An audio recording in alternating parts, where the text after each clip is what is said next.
Hello everyone, and welcome to the K-nearest neighbors with Python lecture.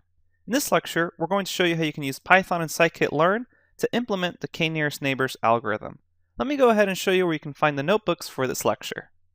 Alright, here I am at the repository with the folders. If you go to the machine learning sections folder and go to K-nearest neighbors, you should see this folder, K-nearest neighbors. Go ahead and open it, and then you'll find the K-nearest neighbors with Python notebook. And then there's also the project notebook and the solutions to the project. And then we have the classified data, which is what we're going to be using for the with Python lecture. And then you have the KNN project data, which is the data for the project. Let me go ahead and start a new notebook to get started with the K-nearest neighbors with Python. That notebook looks something like this. You can go ahead and explore it, but this is basically what we're going to be going through. Let me go ahead and start a new notebook. And let's go ahead and get started.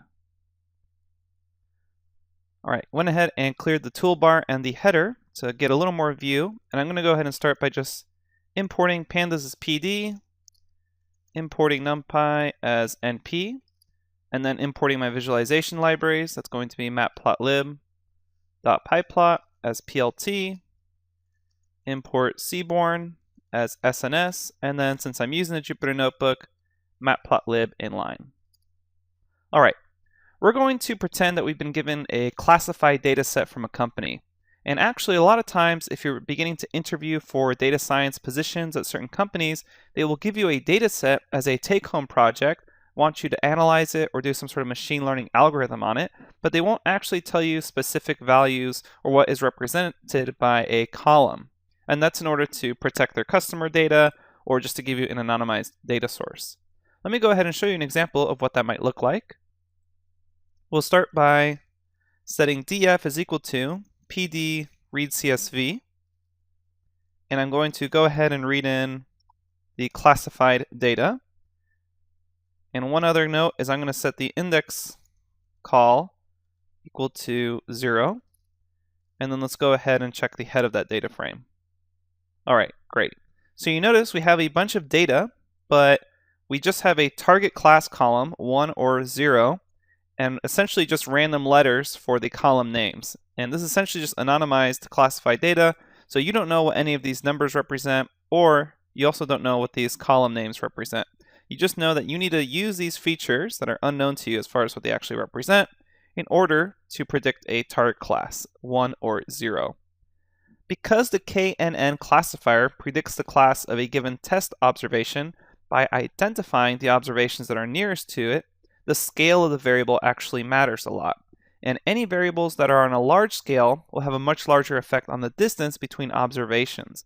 And because of this, when you're using k-nearest neighbors as a classifier, what you're going to want to do is try to standardize everything to the same scale. Luckily, scikit-learn actually has a lot of built-in tools to help you through this process. We're going to go ahead and say from sklearn, pre-processing, import, standard scalar. And you can just use tab to help yourself autocomplete some of this. And standard scalar is going to look a lot as if it were just a normal model. You're going to go ahead and create an instance of standard scalar, just like you would for a normal machine learning algorithm. And I'm going to go ahead and call my instance scalar. And then I'm going to say scalar, and I'm going to fit it to my data. And I just want to fit it to my data, not the actual target class. So I'm going to go ahead and instead of just saying df, I will say df drop target class along axis is equal to 1. So that's basically all the feature columns that I'm going to fit this scalar object to. All right. And then what I can do is use this scalar object to do a transformation. So what you end up doing is you say scaled underscore features, or whatever value you want here, variable name I should say, take that scalar object and call the transform method on it. And what the transform method does, it just performs the standardization by centering and scaling. So you already have the object fitted, created, and what we're going to do is use transform to actually transform that data. And we're going to go ahead and pass in that data one more time, those features. Target class, and then, whoops, axis is equal to 1. All right, let's go ahead and run that. And now, if we go ahead and check out the scaled features, notice we have an array of values. And this is the scaled version of these actual values. Now, if you'll notice, these actual values are quite close to each other, but a lot of times they won't be. So it's always a good idea to do some sort of standard scaling transformation on this. What I'm going to go ahead and do is use that scaled features variable to recreate a feature data frame. So I'll say df underscore feet is equal to pd data frame, pass in my scaled features as the data, and then for the column names, I'm just going to specify that columns is equal to df.columns. And remember, df.columns is a way we can grab a list of all the column names, and this is referencing that original. So here I have all the column names. However, remember, this is actually just the features, so I want everything but the last one. And you can actually do that just by doing slice notation. So this is everything but the last one. We'll go ahead and add that in here. Everything but the last one. Run that, and then check out the feet just ahead of it. Great. And now we have a standard scale or standardized version of our data. And now our data is ready to be put into a machine learning algorithm such as k-nearest neighbors, which really depends on the distance between each feature. Okay, let's go ahead and move along to the train test split now that our data is ready. We'll say from sklearn dot cross-validation import train test split. And hopefully by now you're actually really used to this sort of thing. So as you know, what I like to do Shift Tab on train test split so I can scroll down, find the example, and this will save me a little bit of typing since I can just copy and paste this. Paste that over and have everything here ready to go. I'm going to go ahead and set my test size equal to 0.3 and random state equal to 101. You can set your random state equal to 101 as well if you want your results to match exactly like mine. Now what we need to do is set our x and y. So our x, we can actually just pass this in either the df underscore feet or just scaled features. It's up to you. So you could just pass in the array of values, or you could also pass in df underscore feet. And then for y, this is going to be the target class column. So we can go ahead and say y is target class and then run this. And now we have our train test split. Now it's time to use k-nearest neighbors. And remember that we are trying to come up with a model to predict whether someone will be inside that target class or not. What we're going to go ahead and do is start with k is equal to 1 and then see how we can use the elbow method to choose a k value. To start off, I'm going to go ahead and say from sklearn neighbors import k-neighbors, and in this case if I go ahead and do tab to autocomplete, I'm doing a classification, so I want k-neighbors classifier. So again, from sklearn.neighbors, that's the family that this is in, import, and then the model we want is k-neighbors classifier. Then I'm going to go ahead and say KNN is equal to k-neighbors classifier. And if we do Shift Tab here, we can see the various parameters. What we're going to want to do is specify the n underscore neighbors parameter. That's the number of neighbors you want for this model. We'll go ahead and state that the number of neighbors, just to start off with, is equal to 1. So this is k equals 1. And then we go ahead and say KNN fit, and then pass in our training data, so x train, y train. And we went ahead and fit the data. Now let's go ahead and grab some predictions off of it so we can do some evaluation. I'm going to say pred is equal to knn.predict and then pass in my test data. So now if I look at this, I have predictions of what class these people belong to based off of these anonymized features. Let's go ahead and do a prediction and evaluation off our KNN model. And then we're going to go ahead and move on to using the elbow method to choose a correct k value. I'm going to say from sklearn.metrics, I'll go ahead and import a classification report and a confusion matrix. I'm just using tab autocomplete there. Let's go ahead and print out the confusion matrix with ytest and pred for our predictions. And let's also print out our classification report with ytest and pred for our predictions.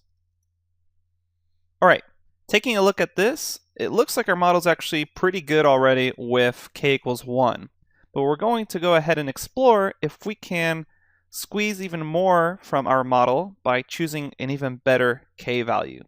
Let me go ahead and show you how we can do that. What we want to do is use the elbow method to choose a correct k value. I'm going to go ahead and say my error rate is an empty list. And what I'm going to do is basically iterate many models using many different k values and plot out their error rate and see which one has the lowest error rate. Let me go ahead and break this down step by step.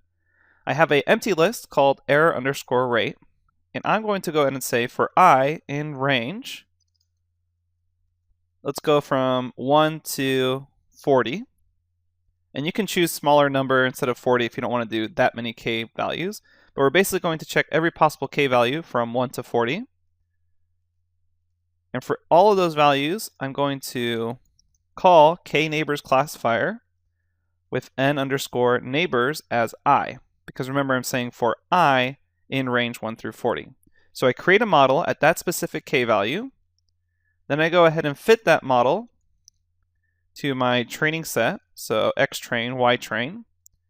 And then I'm going to go ahead, let me scroll down a little more. I'm going to go ahead and say pred_I is equal to KNN.predict off the test set. And then finally, I'm going to say my error rate dot append. So I add a new item to this list, and I'm going to append the mean of pred_I not equal to ytest. And that's essentially the average error rate. So that's the average of where my predictions were not equal to the actual test values. Take the NumPy mean of that, and then append that error rate to this list. Let's go ahead and run this and see what happens. Keep in mind this will take some time, so I'm going to go ahead and just run this. Okay, looks like it's done now. I went ahead and jumped. And I'm going to plot this out. So I'm going to say plt.figure.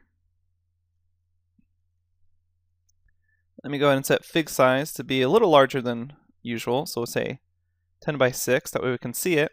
And what I want to do now is if we go ahead and just take a look at what our error rate looks like, it's a bunch of values here. Now this isn't super readable to me, and that's because I want to plot this out instead of just reading those numbers. So we'll say plt.figure, fig size, and then we'll continue on by saying plt plot. I'm going to plot range 1 through 40 versus my error rate.